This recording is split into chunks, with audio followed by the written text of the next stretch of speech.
I was taught commitment is staying true to what you said you would do long after the mood that you said it in has left. Because we say things when the mood is right? But when the environment and the mood changes, we back off of it.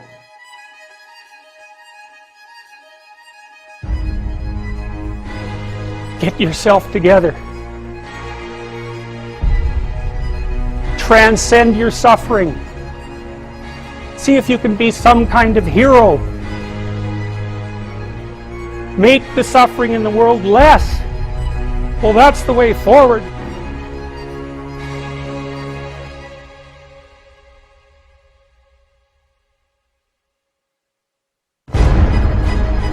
I may be crazy, I don't know, but I just believe my 5-year-old son and my 6-year-old daughter, they deserve the best version of me.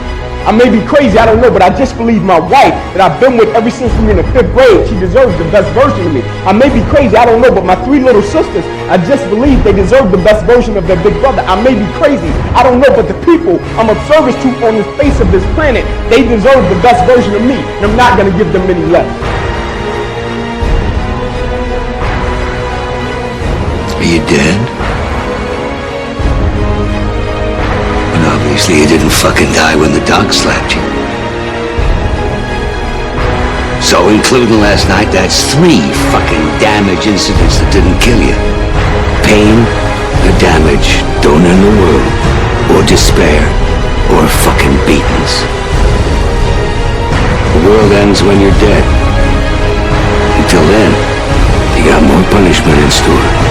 Stand like a man and give some back.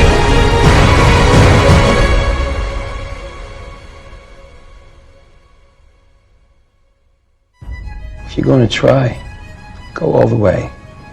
This could mean losing girlfriends, wives, relatives, jobs, and maybe your mind. Go all the way.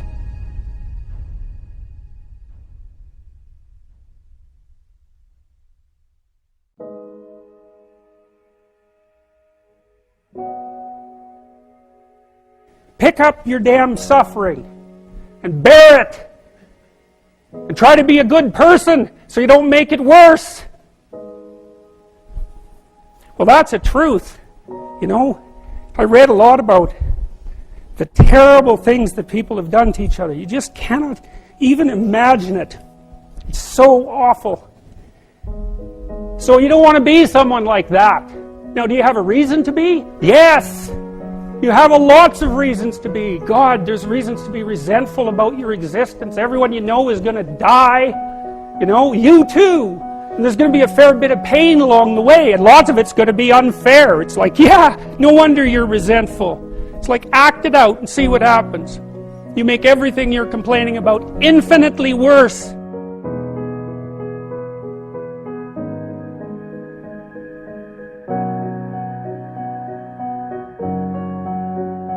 There's this idea that hell is a bottomless pit, and that's because no matter how bad it is, some stupid son of a bitch like you could figure out a way to make it a lot worse.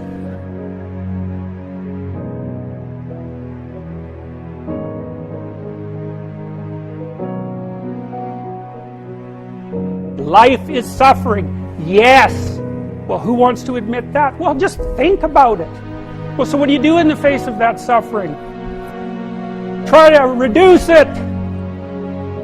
Start with yourself. What good are you? Get yourself together for Christ's sake so that when your father dies, you're not whining away in a corner and you can help plan the funeral and you can stand up solidly so that people can rely on you. That's better. Don't be a damn victim. Of course you're a victim. Jesus, obviously. Put yourself together. And then maybe if you put yourself together, you know how to do that. You know what's wrong with you, if you'll admit it. You know there's a few things you could polish up a little bit, that you might even be able to manage in your insufficient present condition. And so you might shine yourself up a little bit, and then your eyes will be a little more open, and then you can shine yourself up a little bit more, and then maybe you could bring your family together instead of having them be the hateful, spiteful, neurotic, infighting batch that you're doomed to spend Christmas with. So then you fix yourself up a little bit, kind of humbly, because, God, you're a fixer-upper if there ever was one. And then you got to figure out, well, can you figure out how to make peace with your idiot brother? And probably not, because he's just as dumb as you, so how the hell are you going to manage that?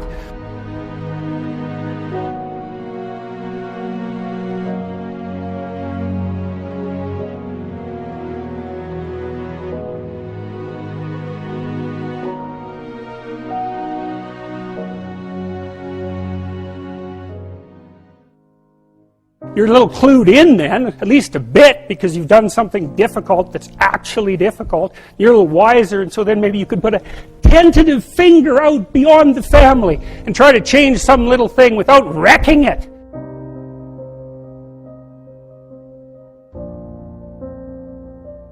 Things are complicated, and to fix things is really hard.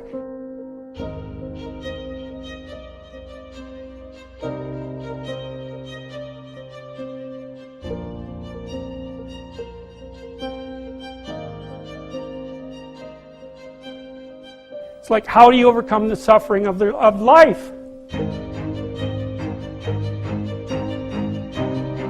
How do you overcome the suffering of life? Is be a better person. That's how you do it. Well, that's hard. It takes responsibility. You want to have a meaningful life? Everything you do matters. That's the definition of a meaningful life. But everything you do matters. So you're going to have to carry that with you.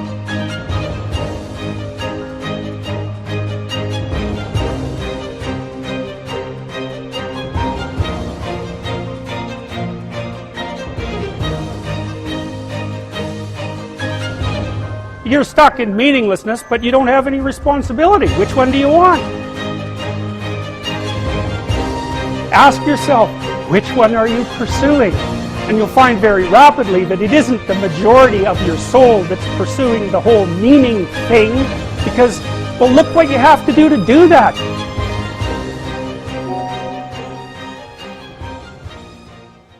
You have to put yourself together in the face of that. Well, that's hard. Christ, it's amazing people can even do it. I'm stunned every day when I go outside, and it isn't a riot.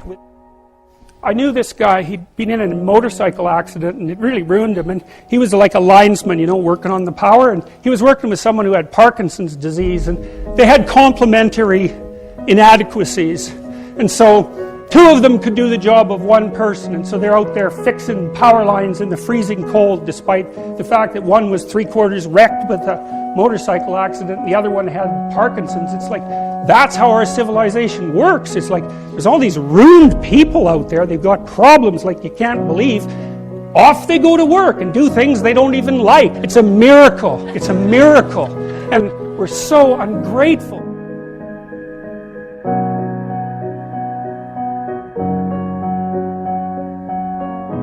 You know, they don't know that they're surrounded by just a bloody miracle. It's a miracle that all this stuff works.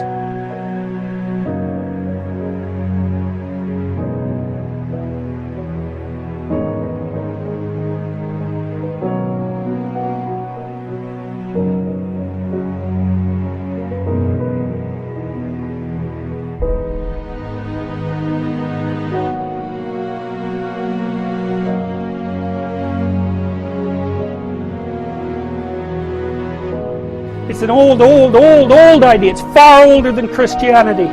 It's old. It's the oldest story of mankind.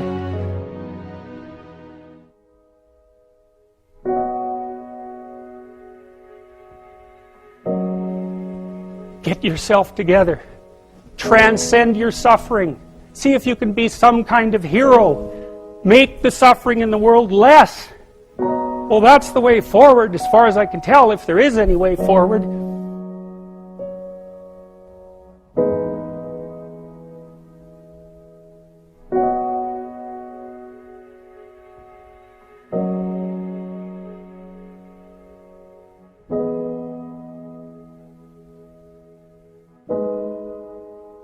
The people that come across our paths, whether we're doing business with them, whether we're talking to them about any aspect of life, I know they're coming across our path for a reason.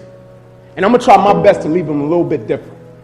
The only reason I kept pressing forward, the only reason I didn't stop was because everybody that I met and everybody I came across, I knew they were looking at my perspective about life, and if I can keep pressing forward, they may encounter something that they may face and they want to stop, and the first person that will pop up in their mind, man, if ink pressed forward and ink kept going, surely I can do it.